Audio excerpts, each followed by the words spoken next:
Good evening, everybody. I'm CJ Ward. And I'm Beth Farnsworth. We begin with a united response and gathering on the bluffs of Isla Vista, the site of the latest fatal cliff fall. It happened earlier this month. And News Channel reporter John Palmentary joins us live with that. John, now that response includes local leaders and mothers of some of the victims. In Santa Barbara County, Supervisor Laura Capps brought together community leaders along with fire and sheriff's officials to talk about an 8-point safety plan to make these Isla Vista bluffs much safer. This is a call for safety.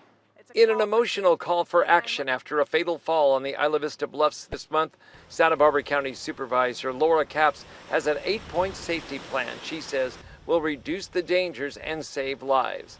A big component is to change the county ordinance to allow a higher fence line, not just on county land or parks, but also for property owners with apartment buildings dangerously close to the eroding cliffs. We can change the regulation and we can incentivize private property owners to raise their heights by waiving fees, options like that, regulatory options that sound very mundane in the face of what we're dealing with, but are absolutely necessary.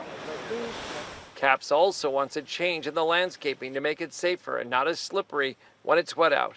A memorial has been set up where the most recent tragedy occurred. It's right here by this danger sign, and the county says they're starting to add these solar lights next to all of these signs along the cliff line. 2 mothers who lost their sons to cliff fatalities were also here, holding pictures of their deceased children. Capps says she carries with her the picture of Benny Shermer, who died this month, as a reminder that safety changes here are a priority. She's being very proactive. I think her being a mother, single mother, she might relate to some of us. Just seeing this to me shows that there's going to be some action. I'm hopeful and optimistic that things will start to change. And yes, of course, there's going to be obstacles because there's people who don't, trolls and bullies that don't want to see changes.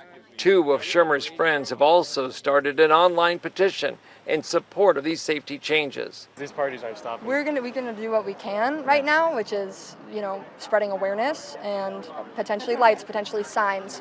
But unfortunately, we don't have as much power as a lot of the people here do. Some of the changes called for here are expected in front of the Board of Supervisors in early November.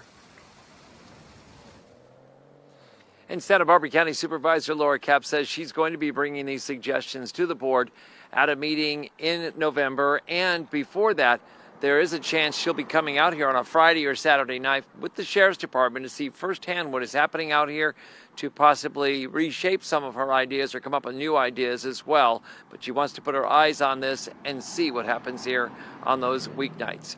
Reporting live in Isla Vista, I'm News Channel reporter John Palmentary. All right. Thank you, John, for that update. A planned burn took place at UCSB's North Campus open space this morning. The burn revived a Shumash practice that hasn't happened here in almost 230 years. For centuries, the Shumash used fire to stimulate plant growth, increase seed and other plant resources, and create